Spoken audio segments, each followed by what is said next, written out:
Oh, you don't understand the culture. We do this at soccer games. Bro, where's the soccer ball? This isn't a freaking soccer game, bro. It's totally different than being a sporting event. And like I said, Ben, I don't know how they call themselves fans when they know exactly what they're doing. Russo'sBrand.com, where the pros are the pros. Bro, here's the first thing I want to discuss, bro, because these freaking marks, and then to make things worse, they double down. So, bro, I don't know what it is, Stevie and Ben. I watch a lot of events where there are fans in attendance. Every sport, you name it. I've even been to a Broadway play or two. I've been to rock concerts. I've been among crowds. Bro, these freaking wrestling fans, I swear I don't know who's worse, the American fans or these jackasses international fans. Dude, the fact that wrestling fans don't understand when you are making it a point to get yourself over on a television show, you are 1,000% disrespecting the very performers you came to see. And if wrestling fans don't understand that, in the U.S., it's the what bullshit. When guys are in the ring trying to cut a promo and it's that 25-year-old what bullshit, and you could see the performers, you know, they have to work around it. It makes their job 10 times more difficult. And then when you go international, they start singing during freaking in-rings. I don't understand, bro, how you can call yourself a fan of this business and not understand when you're carrying on this way to get yourself over. Not only is it horrible television, I don't even care about that. It's unwatchable television. What I care about is you are totally disrespecting the talent in the ring. Bro, I swear to you, it's like going to a Broadway play and the performers are talking on the stage, or, you know, stand-up comedy or improv, anything like that, bro. And you're literally starting chants while the performer is starting to perform. I don't know, Ben and Stevie, I don't know how these jackasses can call themselves fan. And then, bro, they double down. They double down because I'm picking on their country or countries. And then they tell me two things. Number one, oh, we're excited because we never get PPLs. Oh, bro, you're excited, so you're just going to shit on the show. That really makes a lot of sense to me. And then here's my favorite one, Stevie. Oh, you don't understand the culture. We do this at soccer games. Bro, where's the soccer ball? This isn't a freaking soccer game, bro. It's totally different than being a sporting event. And like I said, Ben, I don't know how they call themselves fans when they know exactly what they're doing. What's your comment on this? Go ahead, Ben first. Yeah, it's a strange double-edged sword, because it's obviously you can't quantify it to just the region, because the what thing is infuriating, and it ruined more wrestling. The moments and segments that should have gotten over as good TV. I agree 100%.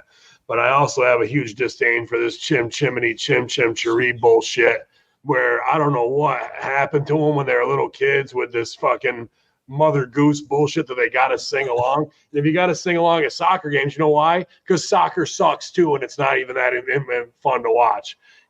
I get the argument. You paid your ticket. You can do what you want to do. But just like you said, if you were to do that at a stand-up show or a Broadway play and start singing out loud and changing the lyrics to the song on stage, they're going to escort your ass out of there. So they claim to be so excited about this, and finally a show comes to their hometown and they hijack it, and they don't even really care about the quality of show that's been laid out for them if they're that huge a fan, just to keep getting their shit in as European fans. Now, is it make for a hot crowd?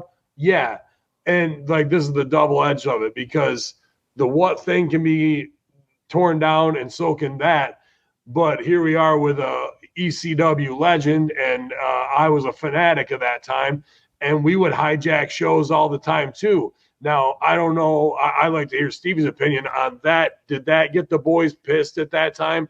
And even when we reference Triple H saying no wrestler will be bigger than the company, well, most of the time we weren't just chanting RVD, we were chanting EC-Dub most of the time. So the company was more over even then as a culture spot. Now we did she's a crack whore or you fucked up and, would take over at that time. But what was the perspective of the boys in that era with the fans hijacking the show? Did you feel like, oh, we got them, or like, these motherfuckers, shut up? And Stevie, just remind me too, because of the ECW that I did watch, bro, I don't remember the ECW fans effing up in-rings. I don't remember them doing that during in-ring. During matches, yeah, bro, they got the chance in. But when you guys were performing in-rings in the ring, I don't remember them interrupting that. So tell us, bro. No, I think the ECW hijacking the show, whatever, would be during spots, the UF'd up and botches, and then the talent would run with that. Like, there was always these chants for me as a heel, and obviously, I don't know if people do, but you can't really say it in 2024, the chants that they were chanting at me in Daisy Dukes and a half shirt. But we ran with that, and I think Paul and the creative also kind of pivoted to create that chant into furthering the character. No, during promos, it was really weird because I never really, even when we were doing the silly stuff and people were booing or chanting for Sandman or chanting for whoever, they always came up, but they brought themselves back down in order to hear the promo at the particular time they needed to. What else is, I mean, as far as ECW, I don't know. It was an endearing part of it, and then people probably blame ECW for starting the fans hijacking the show, but we never, ever felt that way. But then again, what Ben said too, with the fact that ECW would be chanted before people's names, ECW for the most part was just a pit stop between WCW and WWE. So we had to get the company over because a Ron Simmons would come through, a Brian Lee would be there temporarily, or other talent. Shane would come back.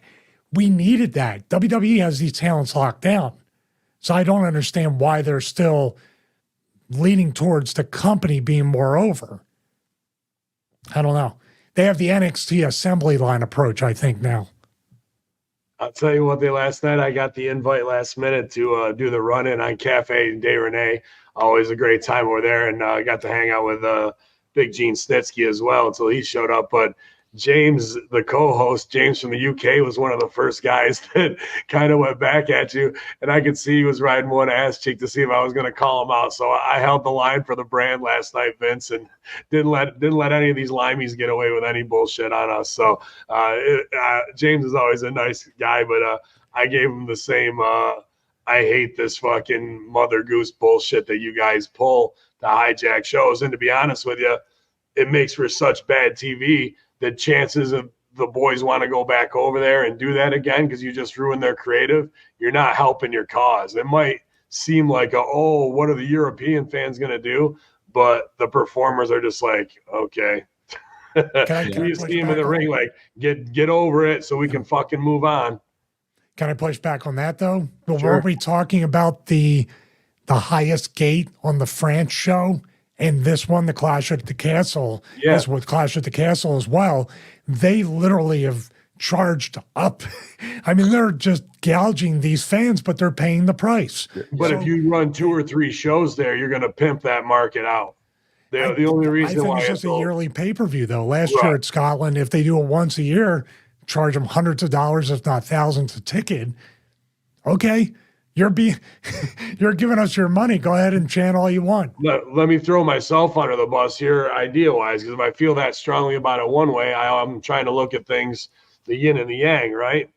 A guy like Joe Henry, a guy like Elias, would be perfect to step in this controversy where some people hate it. Their whole thing is sing. The Rock, he got over sing songs. Sasha Banks, not so much. But you could have those guys become the conductors of these crowds that want to do that, or have their own song that becomes empowered where they're incorporated into the show that way, as opposed to stop doing that. The more you tell them to stop, the more they're going to do it. So how do we say yes and bring it into the fold and incorporate it into a show where somebody's actually getting over off of it instead of having it hold up the process? Yeah. Yo, bro, I hope you enjoyed the video, and if you did, there's plenty more where that came from. As a matter of fact, right now, if you've never been a Patreon subscriber, you can go to patreon.com/RussoTWC and grab a free week of Russo's brand. That's right, it's free. Patreon.com/RussoTWC. What's up, brand? This is Jeff Lane inviting you to come hang out with me over on Twitch. I'm live several nights a week playing games, classic and new, currently going through Final Fantasy VII Rebirth, the new Contra game, and more. So check me out, Jeff Lane 22 on Twitch.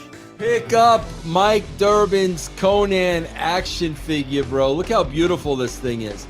I freaking love the packaging, man. Look at this. MikeDurbin.com, guys.